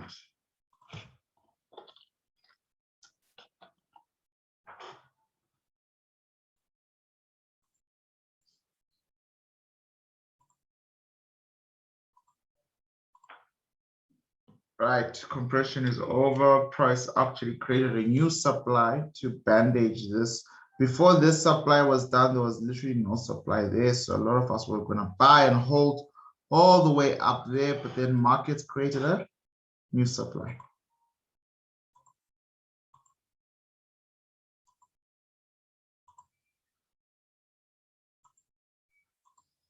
Like that. Markets are digging in deep, removing demands. Because again, on the governor, I don't know if you guys know this, and we're definitely selling. Right, we've been selling for a while, selling. But it seems like I have a potentially marked buy area we are approaching. Oh, okay, I see now. All right, I see now. I agree with me. There's a high possibility that markets at least will react. At least you'll get something out of it. It's not the same as, you know, love, peace, happiness, but we can get a rally. It's not going to be a massive happy rally all the way to kingdom come, but you might hopefully to go up today, right? That's a good rally. That's not a love, peace, happiness, long-term happily married rally, but it's a strong enough rally. It can generate a little bit of money, right? It can move about 2.5%. That's 214 pips. It can go up, right? So the question is, do we know when and how to catch it? Yeah, so that's the other problem is to catch it, we're gonna have to risk two zones combined.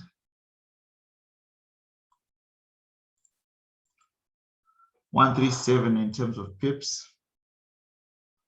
214. Yeah. All right. So I'll leave it in. I'll leave it in. But it's a terrible short-term trade idea, because remember, as long as your governor is selling, you really shouldn't be in a buy. So just be very careful about this. This is the type of account that could kind of like wreck your trading. Euro pound. Euro USD.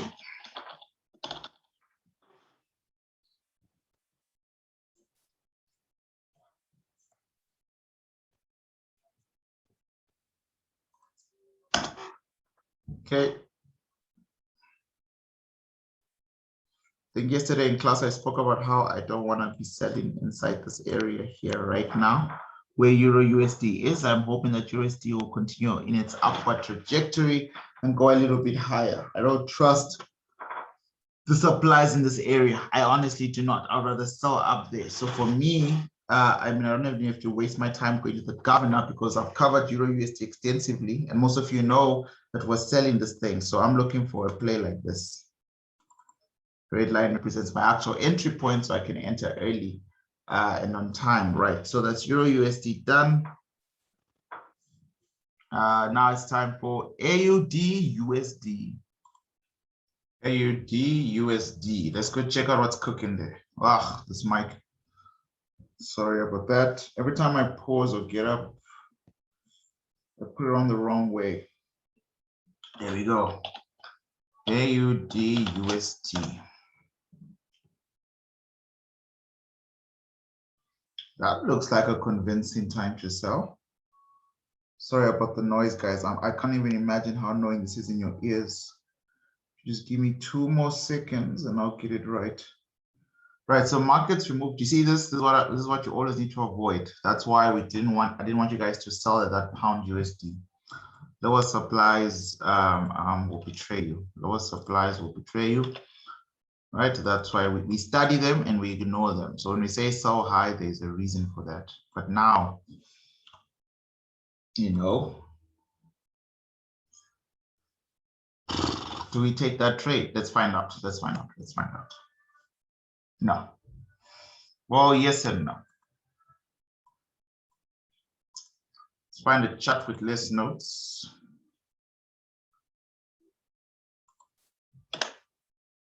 Right, so this looks exactly like Euro USD again in the past, blah, blah, blah, where markets look something like that. And then markets, remember Euro USD did exactly like that, left a supply, came into a demand, went back to a supply, then came and broke the demand. That's what it did in a period of about 3 to 4 to 5 months.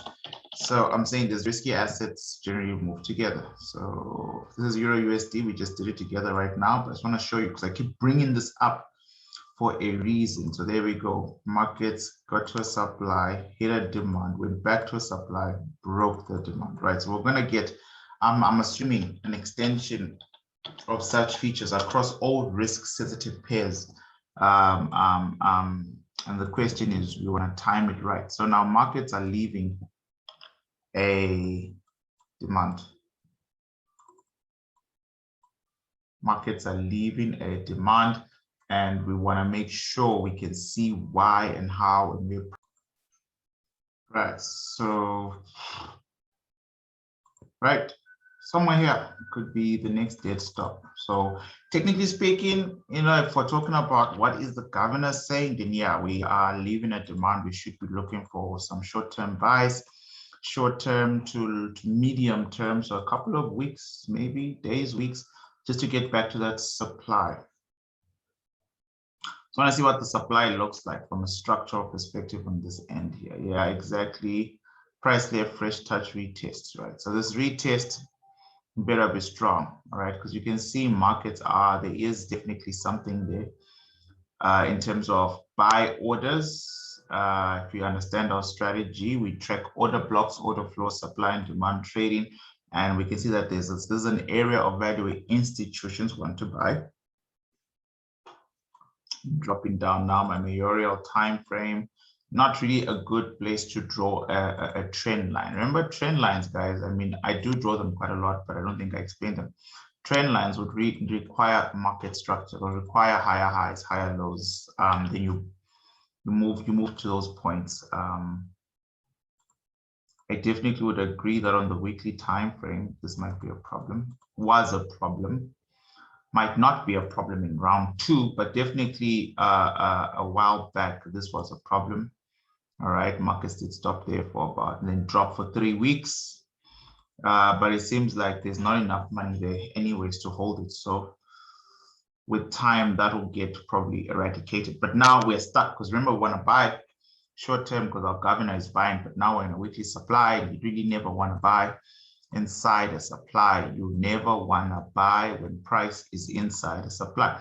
Even if you know where markets are going, you never want to buy where price is in a supply. You want to get a lot of confirmation. And when you do get that confirmation, you never want to buy when price is inside a supply.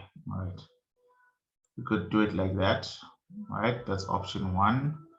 We could do it like that. That's option 2. Option 2 covers 3 supplies. 1, 2, 3. Option 2 covers 1, 2, 3.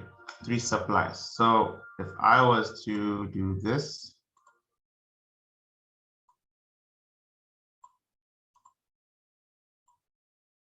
honestly, you're literally waiting for that moment. I would wait for that. All right, so after 3 touches, you guys know there's some trend line traders talk about 3 touches on the trend line. So I would wait for that. I honestly would wait for this.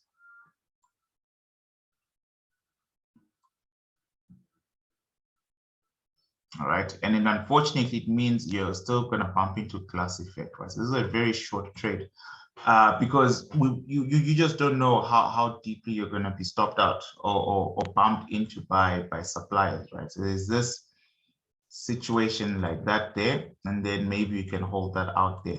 But you don't want to turn a blind eye, right? You can't pretend like there isn't a supply here.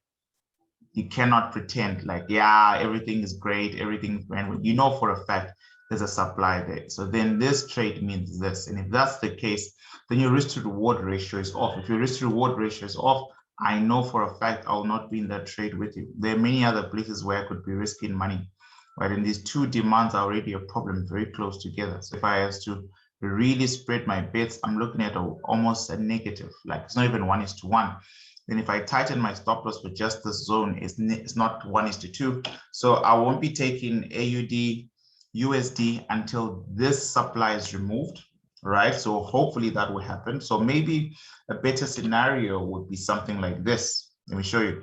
Price coming up, breaking this supply right here, and then markets going back down to this demand and then stretching out to that. If price does that, then yes, absolutely. I'm happy to try this out now, because then I'll still adjust it a little bit. Let's see if it would make more sense. It needs to make sense from the business side of things as well, right? Almost makes sense. No, it's not a perfect 1:3, right? It's not a perfect 1:3 type of trade. But yeah, 2:2, almost 1:3, but yeah, man, as long as there's a weekly supply there and price is so close to it, we are in trouble. I honestly believe that with all my heart. This weekly supply is more than enough to turn price against you for a while, for a whole month, so to speak. So it's just, I guess, important.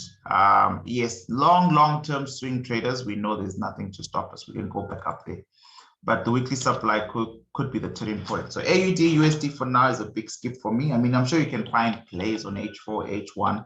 We'll come back to do all those kind of things on the Sunday war rooms for intraday trading setups. But I'm saying for a long-term swing trade, I'm not gonna waste my time there.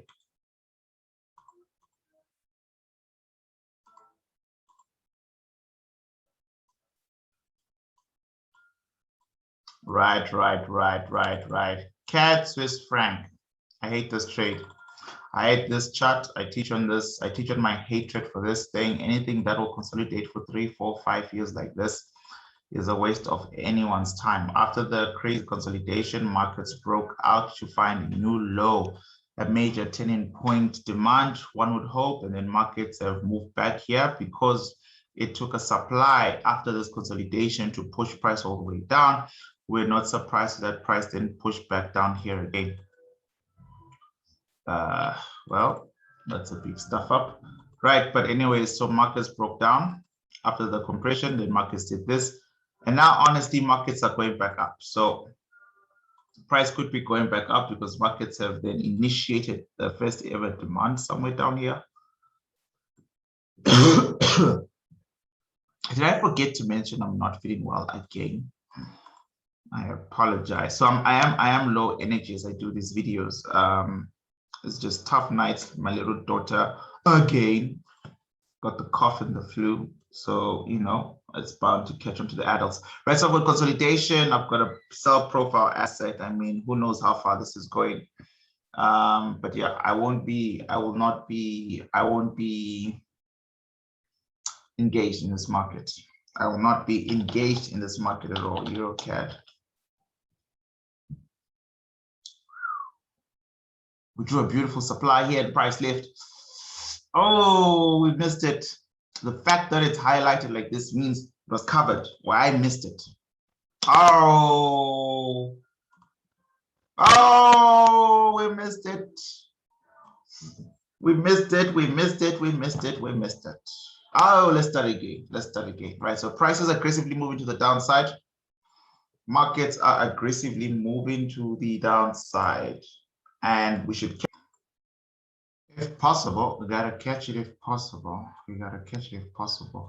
Right, guys. So, man, it just sucks. It really, and this is why I want to create that document, put it up there so that people can set their pending orders on time. And you always have something to refer to, because guys, we're missing out on some money, man. This is wild. We cannot have perfect analysis and not be in these trades, right? So with an upward channel, you know, it hasn't been complete, right? So literally hasn't been complete, and then price just broke through, right? And then markets did make it into a supply, which is what we want to chase first. We never want to chase, you know, just pure technical analysis for the sake of it. Markets are into a supply.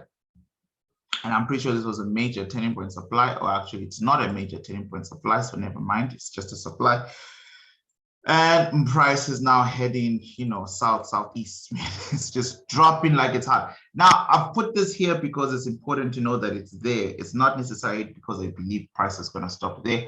Generally speaking, once a channel has been created and markets break through properly, retest to continue the drop, markets are bound to use demands like this one, right, to continue this trajectory. Bearing in mind that CAD is bound to be strong long time because of oil, and euro right now is bound to be weak for another 2 or 3 months. So this chart makes a lot of sense, right? So now the question is, what can we do? What can we do? In terms of, do we wait for that rebound, retest, then we join to sell? Is there enough action to get into now for another 240 pips? I'm pretty sure it will not be an easy 240 pips to get. Okay, markets are here. If this gets broken, then we're going to drop all the way down there to the daily time frame. PCP being called. All right, cowboy traders, this is your time to shine. Cowboy traders, this is your time to shine. We got 240 pips. What would a cowboy trader do?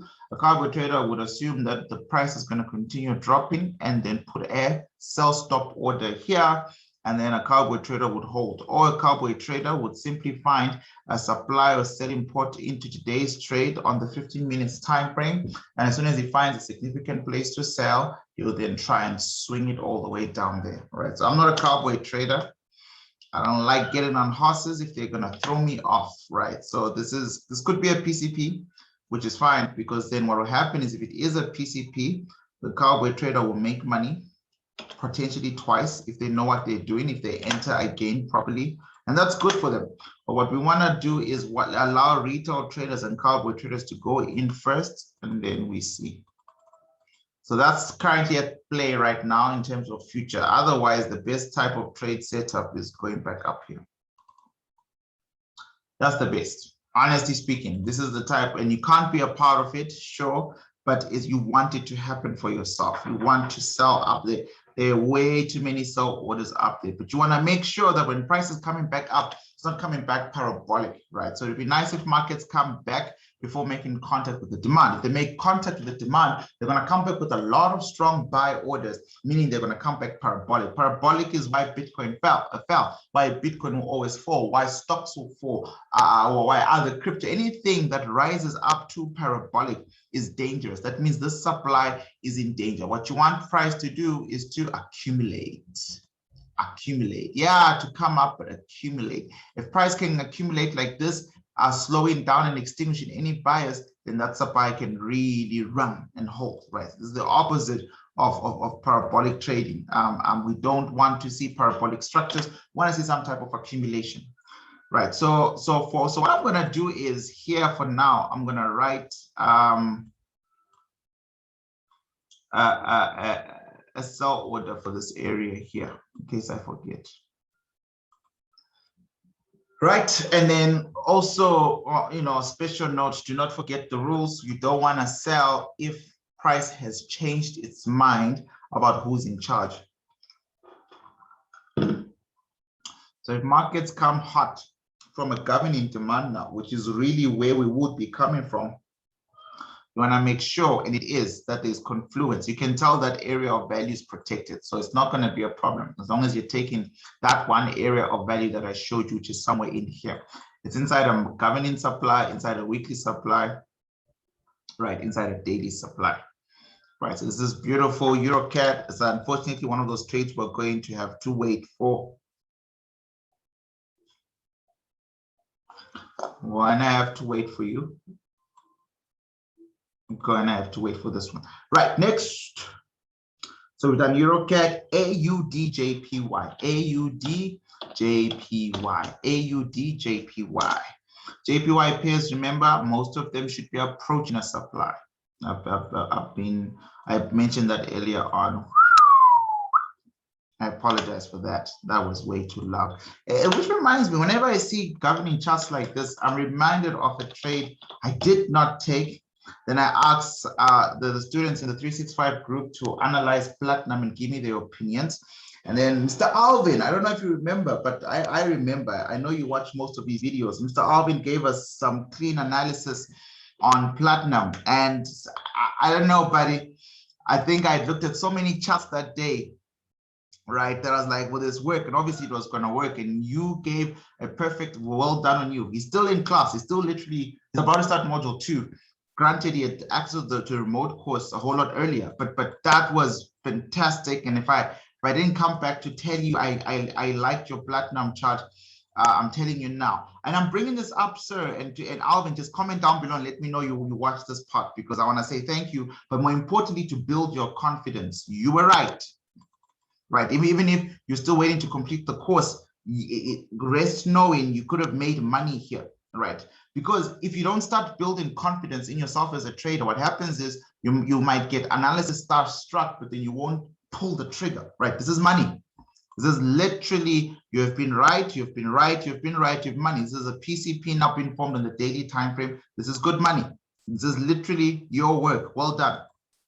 All right, and I wasn't sure to include platinum in the investors' stock notes, blah, blah, blah. I must have been tired that day. Long story short, platinum will be part of my palladium, gold, silver next month for the month of November when I release the financial stock notes with the crypto tokens, altcoin tokens, and obviously I'm going to be putting in some defensive stocks. When I line up some defensive stocks, straight after the month of earnings reports, because then we now know what really did well, right, in Q3 of this year. So it's a little bit of wealthy in 3 years, so the November's list that I'm going to give you guys will be based on what performed very well. It's earnings reports right now in October, and you'll notice that some of them was stuff that we've already bought into in October, but we might find new extra picks low, and we want to create those defensive items, those defensive stocks.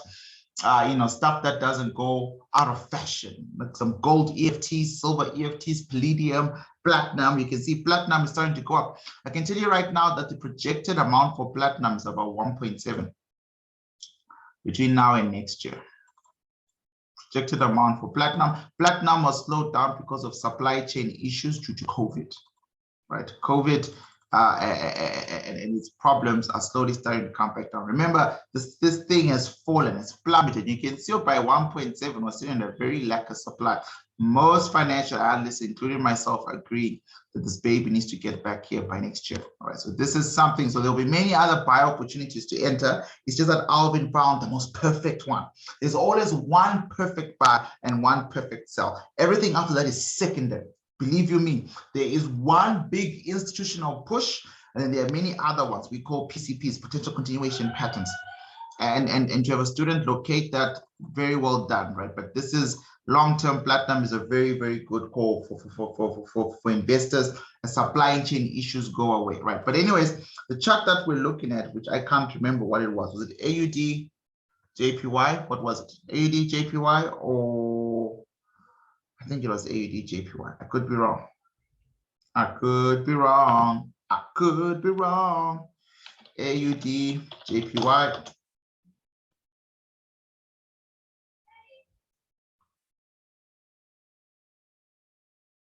No, I don't. Oh yeah, it's one we're looking at now, right? So let's look at the monthly time frame, right? So we want to break this thing down properly. This is very interesting. So it really did remind me of platinum because it's on the other side of the trend line. But we shall see. We shall see, we shall see, we shall see. Right, so markets have clearly removed the bearish structure from 2014. All right, number one. Number two, this is a runner. We did start this thing off by saying AXY is going to be strong for a little bit, right? When you really think about it, there's very few things in the way of this price. This price has just taken a retracement of sorts, right? And cooled off a bit. And that's nice because when price cools off by itself, it's going to collect some low buy orders, right? The demand was not triggered, so maybe there's still hope. Still holding out hope for something like this. Let's delete a whole lot of these other layers, right? So I feel like this is still at play. I mean, this could be fair game and areas of competition, etc. But for me, I feel like it's really fair play. All right, so maybe they used the top of the complicated 365 candle, and what I mean by that is break of structure traders would be looking at something like this. They'll be looking at how markets broke structure, then came back to retest, which is to say it might never come back into my demand zone the way I'd like it to. All right, so it's to say literally the perfect buy has just happened. That's the buy I keep telling you about. The perfect buy happened in August and you missed it, right? Which is fine because I was waiting somewhere down here, waited too low, and that's okay, right? So this is where price is. Markets now need to break a new structure. This is the new structure they need to break, right? So we want to see something that looks like this, right? Or markets break up, break structure, and then markets come down to there, and then go up. So we want to see something along those lines, right? Any one of the two options that I've just painted out here, preferably this one though, because I'm not a breakout strategy trader. I hardly ever trade breakouts. So I'd like to see an imbalance for the next couple of months and all those nice things, and then we'll see. But we can always find something to do or trade in the lower time frames. We can always find something to trade and maximize on in the lower time frames. So what that means is we need to find it, right? So we're bullish for the most part.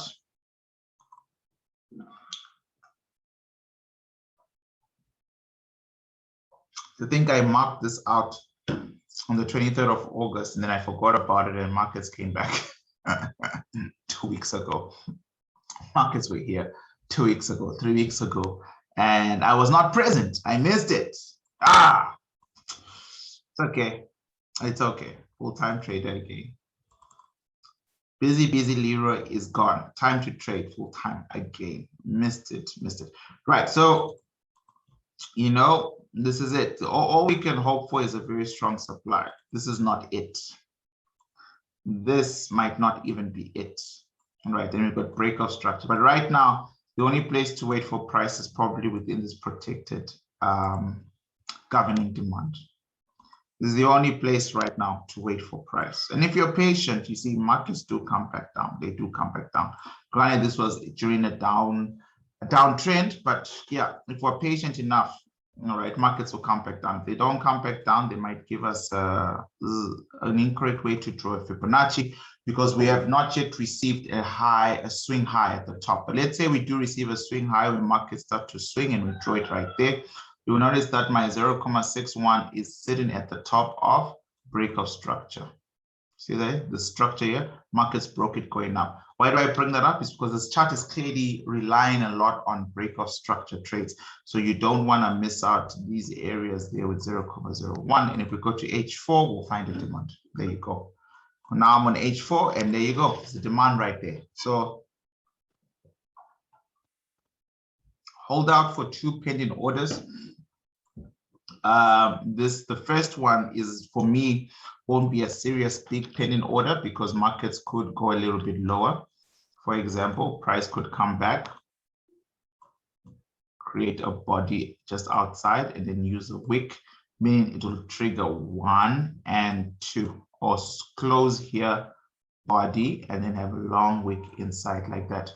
Right, so you do want to have a pending order here, and you always want to have a pending order there. And so for those 2 pending orders, you actually want to be very careful which ones you put a lot of emphasis on. The first one for me is always a very small lot size, because I am assuming that if it works out and price comes down, I don't want to be dragged down. I want my margin to be part collateral, right? I really don't want that. So just watch out for that.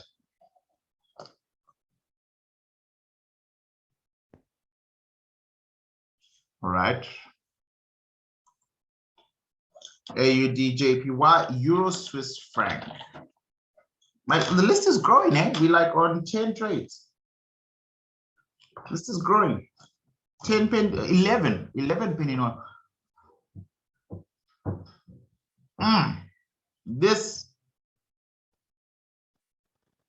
There must have been another sell pending order somewhere here. I don't remember where. Remember, there was one on the public Telegram group, maybe here, and then I canceled it or something like that. I don't remember. Markets did come back somewhere, and then I missed it, or we took it. I honestly genuinely do not remember, but this is the better one. I sent sell because this is sell 2. Sell 1 has happened somewhere on this chart. Sell 2 has not yet happened. Markets have not yet returned to the area of value. What markets have done, however, is to show strength, that it's definitely a big sell, right? So hopefully you guys make money in sell 1, and probably we should not have closed profits there. I don't like saying this kind of stuff, but it's definitely too late. The ship has left us, right? So you've got a break of market structure here, blown demand, popped. Right, so what you're gonna get now is a cheap version, like of the sales, like a low quality version. So you might get more retracement, and then one day something like that. That's option 1. This could be option 2. That could be option 3. You see, because of that, it's difficult to catch, right? So the golden rule is don't go for option 3. Option 3 is low, right? That's the only thing that will help you limit mistakes. So this is way too low to sell here. If that's too low, you might as well not sell there, and then just probably wait for this sell here. Again, pending order 1, pending order 2, right, on this demand. Because price is gone. I don't want to lie. Markets have left us behind. On the smaller time frames, you will definitely get action a whole lot quicker. You will definitely get action a whole lot quicker, but the question is, will it be applicable, right? So there you can see that, you know, if you're a stickler for module 1 rules, module 1 is a part of the course that I teach, then you'd be waiting here. But then if you realize with module 3 that sometimes drawing the entire order block series is important, which is everything like complicated 365 blah blah blah, you realize that markets came in, right, drained orders and left, and then markets did the same thing twice. Markets came in, drained the area of competition, drained orders and left, and then markets came in, drained orders and left. And so technically speaking, price has been kind to retail traders, or to any trader really trading these smaller time frames And H4 is not even classified as a small time frame, but you guys get the gist of what I'm saying. So now markets have gone down, broken structure. And if you're to wait for it to return to current structure, you're really betting on this area here, which has already done its part, right? So Euro Swiss franc, unfortunately for me, is a no-go area, unless and only if price comes back all the way up here. That's it. Euro Swiss franc, I am only taking the trade if it comes back all the way up to 1,09012. Nowhere else. I am only taking the trade if price comes up here. That's all. I'm not taking any other sell trades right now. So I will put it down as a pending order, but one for the later future. AUDNZD, ladies and gentlemen, and this is the second last one of War Room. Woo, baby, and then I will take a break and then I'll do the second run, right? So this is the second last asset of these ones, and then we go, right? Isn't it annoying, guys? Is it just me who's getting annoyed finding these assets that we discuss so carefully in war rooms, and when you come back and you see your zones are working fine, prices right there, but you're not in the trade? Look at that on the weekly.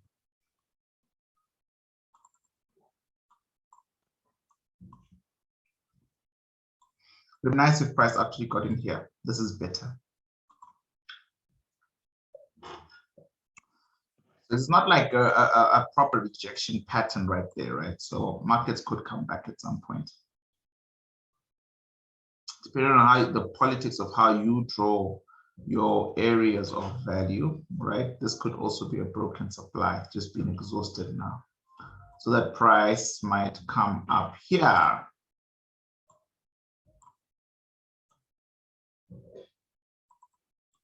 Right, so this might have been removed, but this is what's triggered, which I think for me, I would actually believe that more. And price is going to fall, right? So there's not much I can tell you to do here because I only do what my governor is doing. My governor is falling, as she's already chosen a daily, area. This will be a high risk buy trade to take. So there's not much I can do. AUDNZD. Not my cup of tea. Remember, with limited capital, if you have limited capital, you need to be OCD up at your levels, right? Maybe if price comes all the way up there, I will sell, but by then would have come back to these charts. EURNZD, ladies and gentlemen, the last one for this cluster. EURNZD. Right, so clearly on a downtrend, clearly, price is falling, clearly. All right, so now see this, I like, there's still some room to play with, right? So clearly our governor has been decided, she's leaving the supply, we're going to demand. So now we try and find out where, how, and why.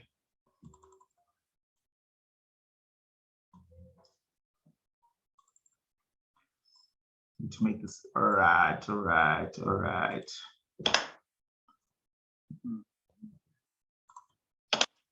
Okay. The only thing that's quite ugly and slowing us down is that long wick there. So the only thing that is ugly and currently slowing us down. But what we'd like to see is a clean drop to the downside.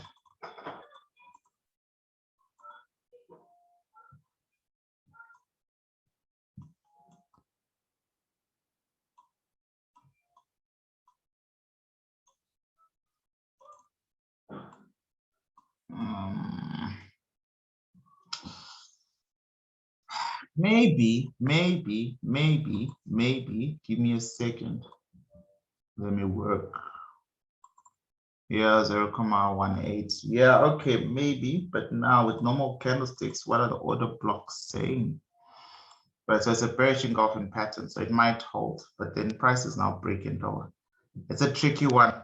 This is a C-class trade. C-class means there's a lot of high risk. It's a low probability. It meets our rules, but it's low probability.